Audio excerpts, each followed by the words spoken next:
Well, hello! It's been a minute, hasn't it? I'm so happy you're here. Welcome to part 2 of the Independent Woman series. Today we're going to talk all about having a positive self-image. So before we get into all of that, and you're welcome to skip ahead if you'd like. I know I've been away for several weeks, but to keep up with the brand of going through major life events frequently, this wasn't for my YouTube channel, but I did go through yet another major life event. I moved. And so that will come up a little bit throughout the video today. But anyway, just goes to say I missed you and I didn't, okay. So I didn't intend to be away from social media for so long, but I really was also kind of putting my words into practice, how in the last video was about growing in financial knowledge. So I had to do the very legitimate things of being like, okay, so I'm about to move. I can't keep my subscription right now for things like video editing and editing the title card before the video or whenever you click on it. And you know what? I still don't have those things. So this is gonna be a pretty unedited version. So just bear with me. Thank you again for being here. And I apologize for the lack of sound effects and graphics. If you watch a previous video, you'll know how much I love them, but I'm sure they'll come back soon. I just had to reprioritize for a second. It's fine. All right, so let's get into it. First, for having a positive self-image, it's really important that we build upon our basic needs. What are our basic needs? Maslow's hierarchy of needs talks about our basic needs being things like air, food, water, sleep, shelter. And without those things in place, having a positive self-image will be very difficult, because there are greater needs ahead of you than necessarily feeling good about yourself. Of course, feeling good about yourself is important, but you need to have food in your body, and you need to have sleep, and you need to have a place to sleep and to eat. That is more important. So whenever those things are in place, it will set up a strong foundation, because you need them. This is the part I usually edit out whenever I'm just like, the wheels are falling off. Maybe you don't feel like the wheels are falling off. Anyway, something I would also like to add to the basic needs is movement. So I can curl my hair and I can do a skincare routine, but I feel much better in my person whenever I've stretched out those knots for the day, or I feel clean, or I have had enough to eat. And by had enough to eat, I mean I need to have protein in my body. So in the mornings, how I get to feeling my best, honestly, is I try and eat protein and fiber and get enough water at the start of the day. I remember one time I went to a summer camp, and my counselor, there were so many kids at this camp, my counselor would pour us all a glass of water before we started our meal, before we had any tea or coffee, etc. And the reason she did it was because she knew we would need the hydration, and so we just took care of it before anything else. I mean, I was probably 12 whenever that happened, but I still think about it, and I try and do that for myself, because I notice, and let me know if you notice this too in your own life. Whenever I go ahead and get these maybe not so fun parts out of the way, I feel better for a prolonged amount of time. And feeling better is what makes me feel more confident and more self-assured. not only in my physical appearance, but in how I do my work and how I am able to talk to my friends and how I take care of myself the next day. Like, it's all domino effects, yeah? All right. So the next point I'd like to talk with you about is notice your own preferences. We all have preferences, and some opinions are different than others, and that's okay. What I noticed this most recent time with moving is that some things bring me a lot of comfort, even though they might seem like trivial aspects of my life, but they make me feel good. And that ability to like feel comfort in either what I have around me, what I put on my body, or what I like consume, whether it's food or like watching specific movies, entertainment, books, and that also sets me up for success.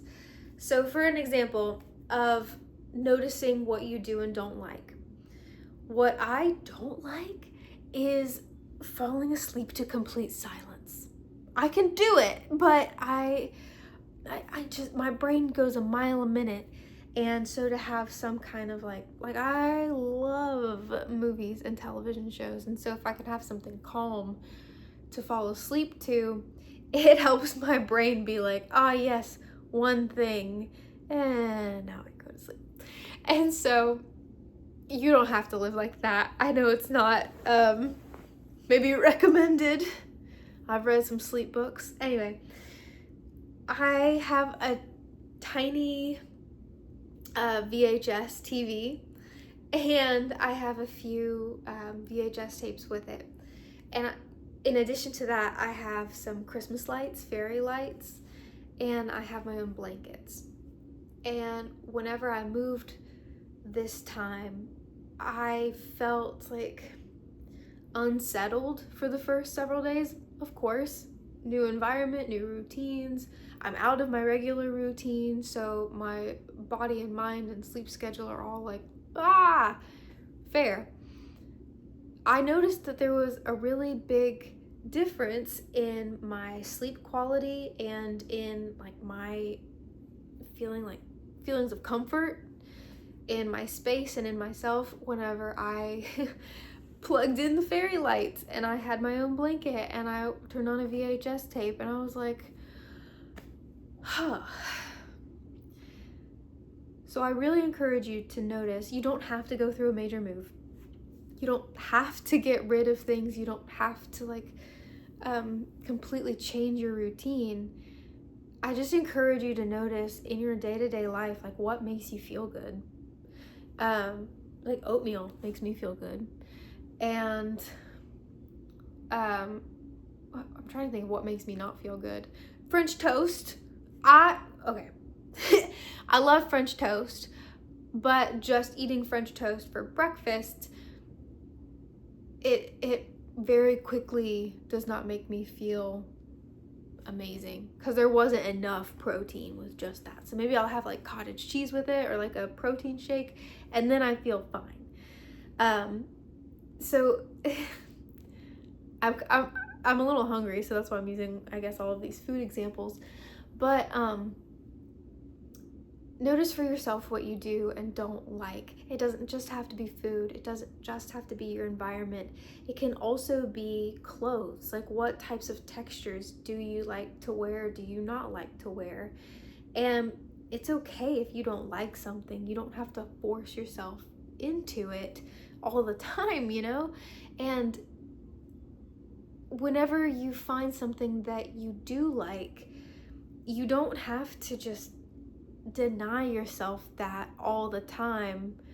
I understand that it can be beautiful and significant to have things like maybe once a year or like something as a treat for yourself. And I'm not saying to like completely overindulge. I don't know. This is coming from I had a very religious background, as I've talked about before. And so with that, there would often be like a denial of things that seemed indulgent. Again, like if you've ever seen or read the Divergent series, kind of like the abnegation faction, where like they wouldn't even look at themselves because it was too much. What I'm saying is, you can like things and you can build things that you like into your life, because things that make you feel good are good for you and good to have. Now, don't take that the wrong way with anything that, like, you know you shouldn't be doing, okay? All right. And none of this is legal or, like, none of this is legal advice, okay? All of this is just, like, big or little sister sharing what she's learned in life with you. Please use it for good. I just want you to feel happy. All right. My next point is of building a positive self-image, doing things that you're interested in. Now, honestly, I caught myself struggling with this before I made this video. I was like, I really want to take a dance class. But then I was like, but it's really far. But like, it costs money. And I've been in a different position before where I also wanted to take a dance class, and I had the same feelings of like, but it's so far, but it costs money. But while that is a concern of mine, this is also something that I think about a lot. And I mean, you've seen past videos of me lighting up when I talk about getting to go to a dance class, and I've even posted shorts about having been a part of dance classes and how much fun it is. And so I think the lesson, honestly, for myself here is to allow myself to do what I love, even though like it's not always the most convenient. And while it is far and while it does cost money, I don't have to just leave it at that. I can find like, all right, well, what is a better day or a better time in my schedule? Is there something closer? Is there, if nothing else, is there a YouTube video that I can watch to feel the endorphins of doing the thing that I'm interested in, even if it's not at like 100%, you know?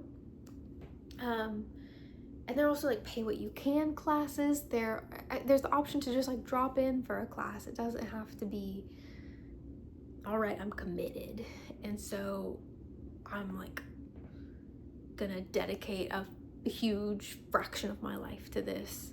I can, but my concerns are also showing me that maybe that's not where I'm at right now. I may change my mind, but does that make sense? Yeah. Along with this, the reason I bring it up is because, again, these are like life lessons that I've been through, and a consistent contributor, massive contributor to like anxiety and feeling down about myself is not doing things that I'm really interested in and that I really want to do. Something I learned, I know it was in theater, and I know it was regarding putting on a production. I don't remember where exactly I was, but I learned that you start with like the ideal, with the big picture, the big dream of what you would like to aim for. And then you have like complete creative freedom, dream up whatever you want. And then it's also okay to be like, all right, now that I have this in mind, where am I at right now? What resources do I have available to me? What can I make? How can I move towards something that looks as similar as possible to that with what I have accessible to me now? And I get it that sometimes there's a huge divide between them. Sometimes there's not that much of a divide. But the thing is that it reminds me a lot of a quote from whenever I was in my communications program that a professor told me, and it's, perfect is the enemy of the good. And I know that that won't resonate with everyone, but it resonated a lot with me because this big picture I dream, this ideal, it doesn't have to be completely perfect. Taking that first step not only like is an actionable step towards the dream that you actually have, but taking that first step, even if it's not perfect, even if you mess up, even if it takes longer than you thought or it looks very different from what you imagined, it's building a positive self-image, because now you're learning to trust yourself a bit more. And there's another video all about building self-trust. The lessons I learned tend to be pretty cyclical, where I learn them at one point and then I learn it again and then I learn it again. And I don't know if you've experienced the same thing, but this tends to be a repeat factor in my life across many different areas of personal development. So, okay, I know that where I'm not editing this video, we're already at minute 16. And thank you for being here. I'm gonna share a little story with you. So earlier this year, I had 2 interactions, and each interaction was either a person telling me that they were moving at some point this year, or that they were thinking about moving at some point this year. And one of those folks told me that, like, not only were they moving, but they go back to visit quite frequently to this location. And I thought, wow, that seems so nice. Like, I didn't realize that. I actually felt kind of envious. And I didn't realize that not only I felt envious, but I didn't even realize I wanted that. And so both of those were cues to me of like, oh, I'm like, that would be nice. That must be something that I want. The envy didn't come from a place of like, well, it must be nice. It was more of like I wish I could do that. And then I realized I could do that. And I did it.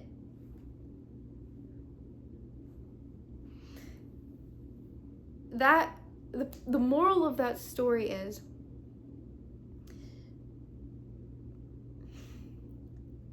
take into account the things that you're like, oh, that might be nice, or that would be nice, and ask yourself, why not?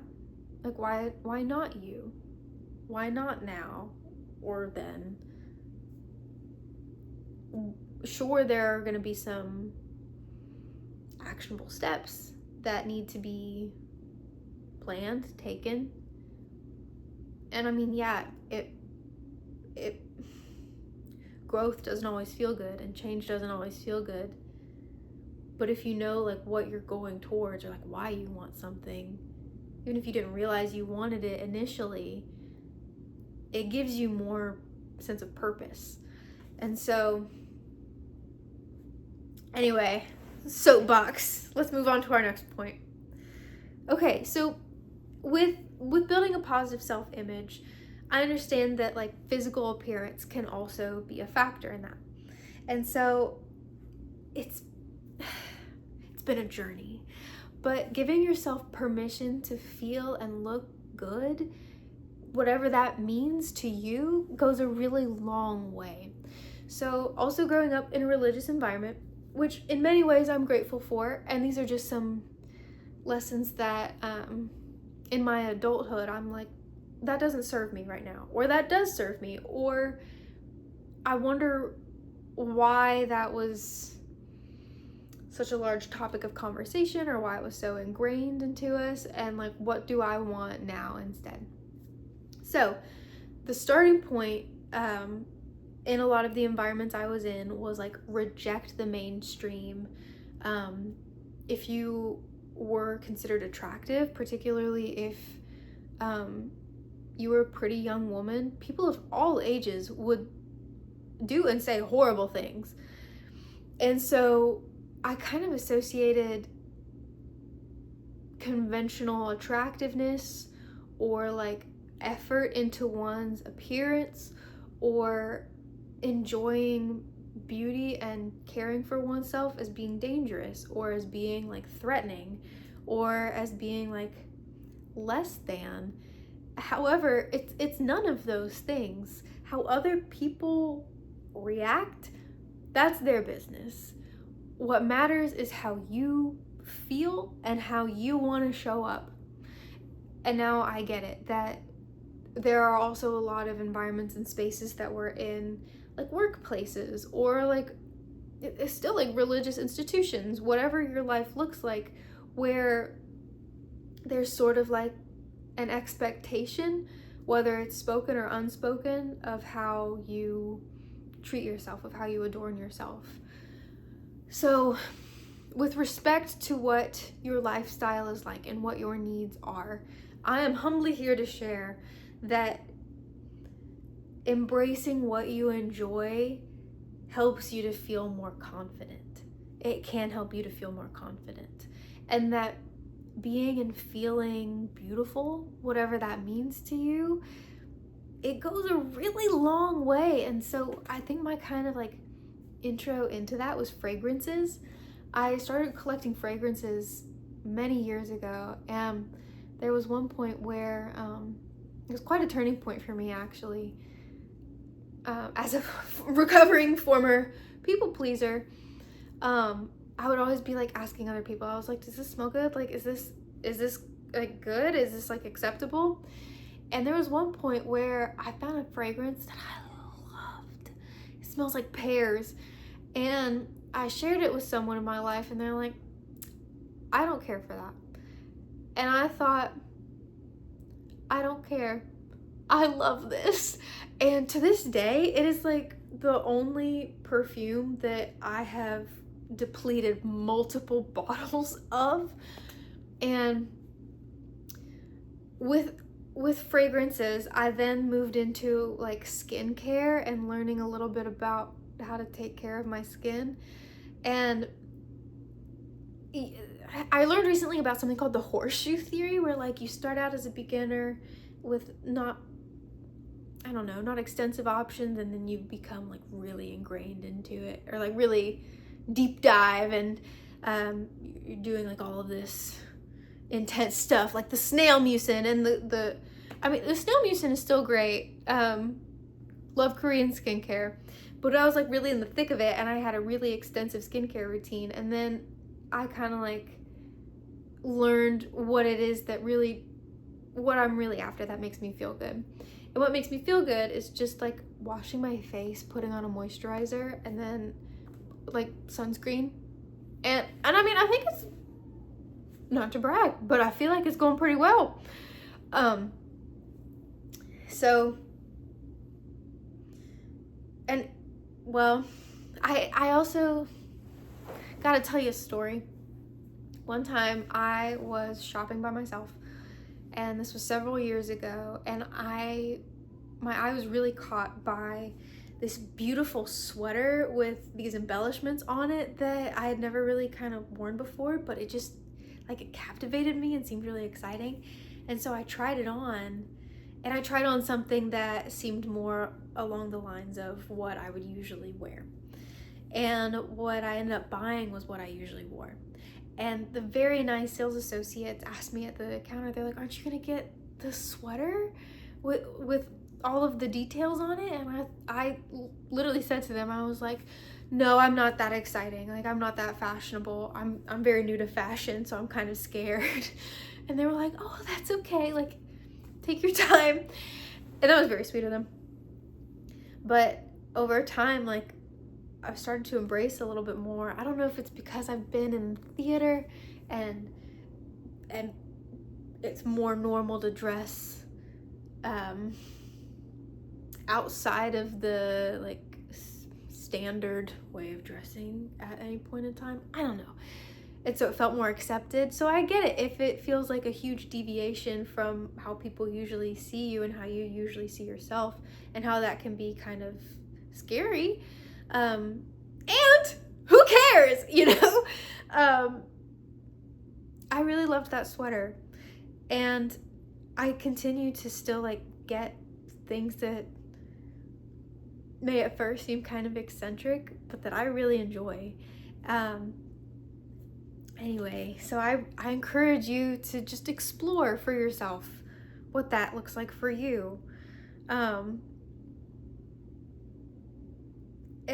also with giving yourself permission to feel good with yourself and your appearance. I've talked in the past about decluttering, and I've noticed that like sometimes we grow out of different versions of ourselves, and that can feel very different, and sometimes like grief, sometimes very exciting.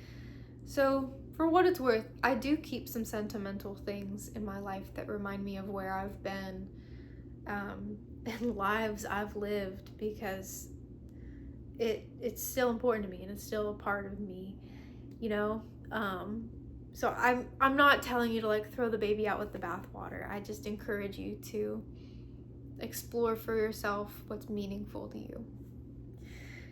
All right, and then my very last point, thank you so much for watching and staying with me, is it's okay to embrace beauty trends. It's okay to embrace fashion trends and things that are culturally significant. The reason I say that is because, again, like there was this widely practiced mindset of reject the mainstream, of it's just a waste of your money, it's not worth it, a waste of time, etc., etc. But okay, there's something called in groups, right?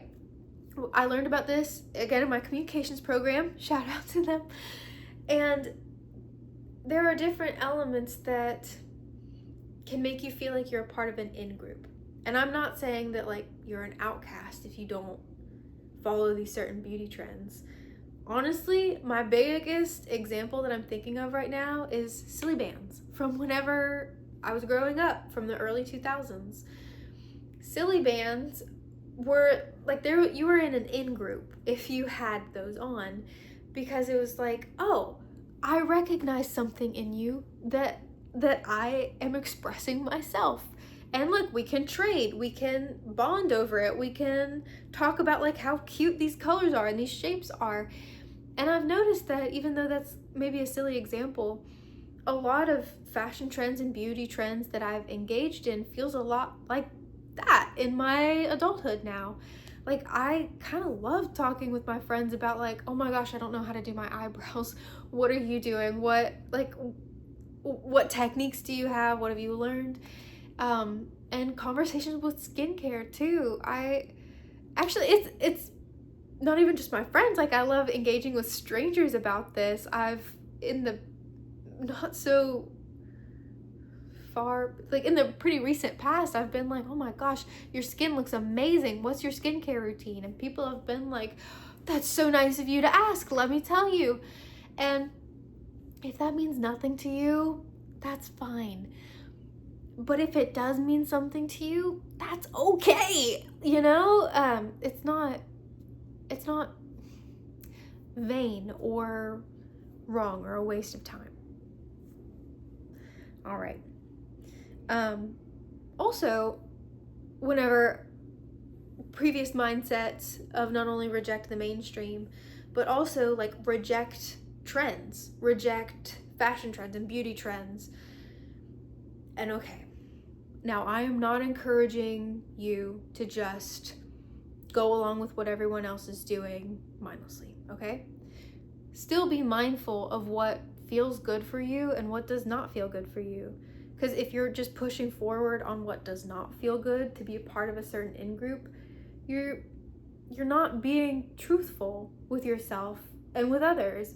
And so that's not going to create a very harmonious life, and you're probably not going to feel super good about yourself.